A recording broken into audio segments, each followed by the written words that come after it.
तर या सगळ्या प्रकरणावरती मंत्री गिरीश महाजन यांनी नेमके काय काय दावे केलेले आहेत ते देखील आपण बघूया।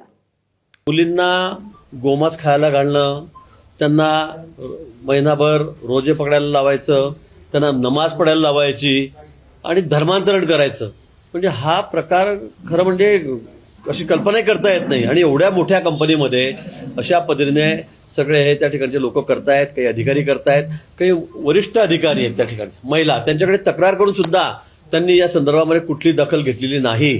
त्यांच्यावर सुद्धा गुन्हा दाखल करण्यात आलेला आहे आणि अतिशय सगळ्या गांभीर्याने सगळ्या विषयाची चौकशी या ठिकाणी सुरू आहे। धर्मांतर अशा पद्धतीने करून घ्यायचं आणि नुसतं मुलीचं नाही तर मुलांचं सुद्धा धर्मांतरण करून घेतलेलं आहे। त्याला पैशाचं आमिष, त्याला नोकरीचं आमिष, त्या ठिकाणी जाऊन त्याला नमाज पडायला लावतायत, त्याला गाईचं गोस खायला लावतायत, गाईचं मांस खायला लावतायत। म्हणजे हा प्रकार मला असं वाटतं की अतिशय गंभीर आहे आणि याची व्याप्ती निश्चित मोठी असू शकते। नोकरी लावून देतो वगैरे म्हणणारे काही लोक आहेत का, बहादर आहेत का, तसं की चाललंय का? अतिशय सिरियस, अतिशय गांभीर्याने हा विषय सुद्धा त्याच्याकडे बघावं लागेल।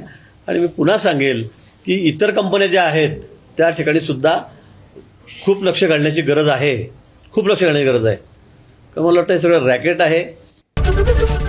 एबीपी माझा, उघडा डोळे बघा नीट।